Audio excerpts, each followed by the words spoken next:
Eder, Mech, Pallister. Silvia, la nuova autopsia sarà probabilmente l'ultima occasione per fare luce su questo mistero. Noi speriamo molto in questi ulteriori esami. Sono molto fiduciosa. Perché il suicidio non è stato spiegato. Morta appunto e basta. Come?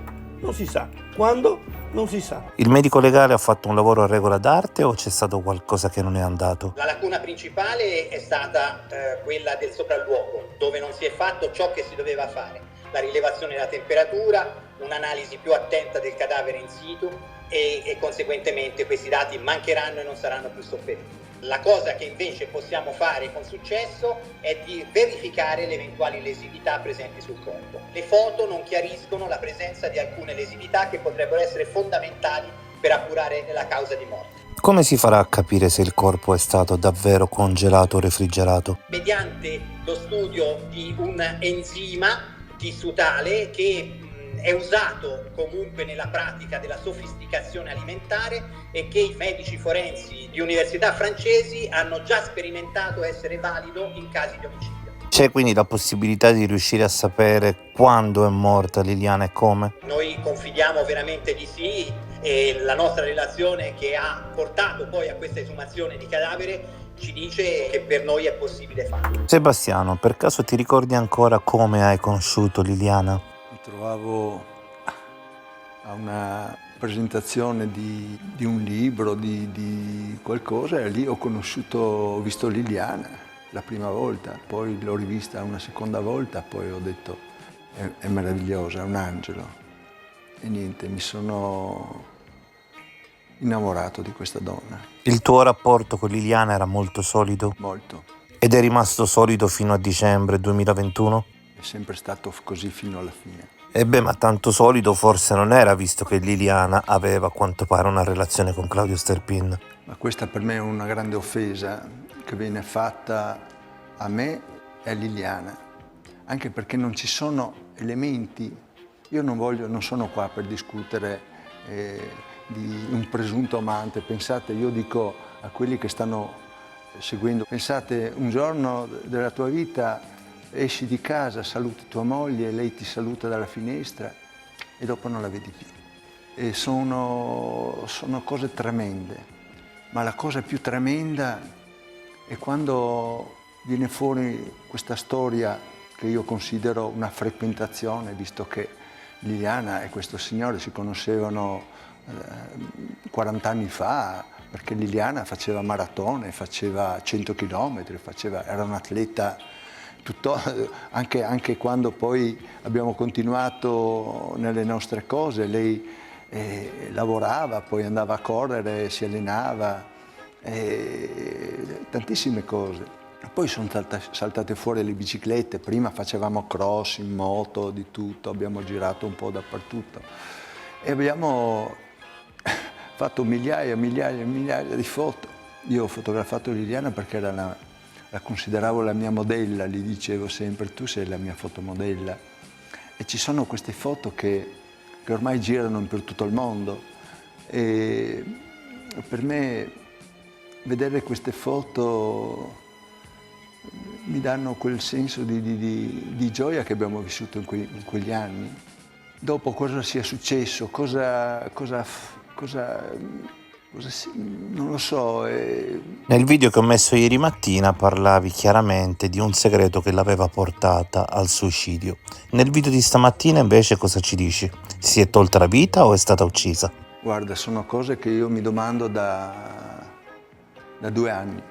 Prima cosa, assolutamente non credo nel suicidio, anche perché Liliana amava la vita. Noi eravamo andati qualche mese prima a parlare con un'agenzia che volevamo andare in Brasile da questi nostri amici.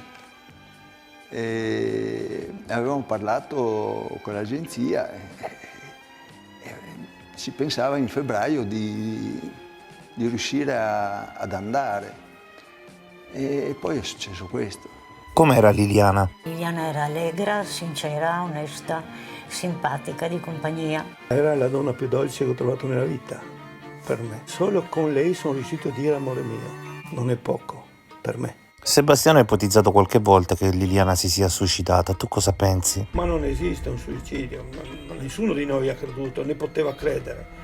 Per diverse ragioni ognuno, io perché per come noi si parlava in casa mia del nostro futuro assieme, ma quale suicidio? Tu Silvia invece cosa hai pensato? Ho pensato che è stata picchiata, che quindi la tesi del suicidio era inesistente. Sebastiano, Liliana aveva ormai scelto Claudio? Guarda, la storia di Sterpin è degenerata quasi fin da subito. Quando lui esternava questa convivenza, questo rapporto così, e poi dicendo cose che comunque fanno male, perché facevano l'idromassaggio nella jacuzzi, diceva, si sedeva sulla mia gamba, sul mio ginocchio e ci baciava. Ma vi rendete conto di quello che dice questo signore, senza contare quello che ultimamente sta esternando, addirittura che dovevano sposarsi, che dovevano andare via a vivere insieme. Sono cose veramente che feriscono e dico, ma ti rendi conto che stai dicendo delle cose dove mia moglie non c'è più e non può difendersi, perché non può difendersi di queste parole. Io ho tirato indietro tutto il mio orologio della nostra vita migliaia di volte. L'importante è che non l'hai tirato indietro alle 9:17. Io ho tirato indietro tutto il mio orologio della nostra vita migliaia di volte e mi sono sempre chiesto, ho sbagliato qualcosa, ho fatto qualcosa, non lo so. Io ho avuto la fortuna di conoscere dei criminologi in Toscana, quelli che seguono da anni, da 40 anni, il mostro di Firenze. Beh, Sebastiano, dire a un criminologo che segue un caso da 40 anni e non lo ha risolto non è certo fargli un complimento. E sono stato lì a fare un reportage fotografico e ho detto, ho bisogno di voi, dovete aiutarmi a capire cosa sia successo. Sebastiano, sapresti raccontarci la storia dell'alibi perfetto? Sì, Madonna.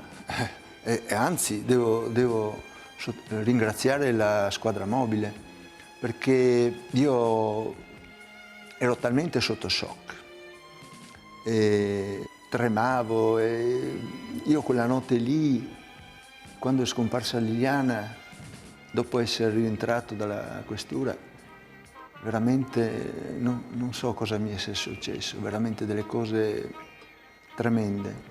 E poi nei giorni successivi sono venuti gli agenti, abbiamo guardato un po' la casa, hanno controllato, guardato.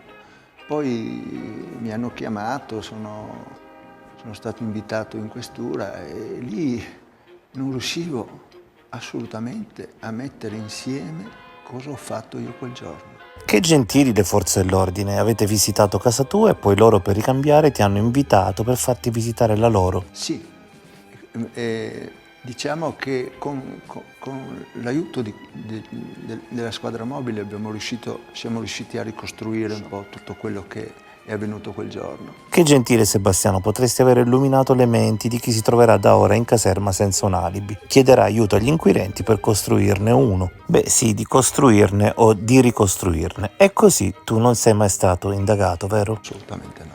Ehi, non dimenticare di iscriverti a questo canale.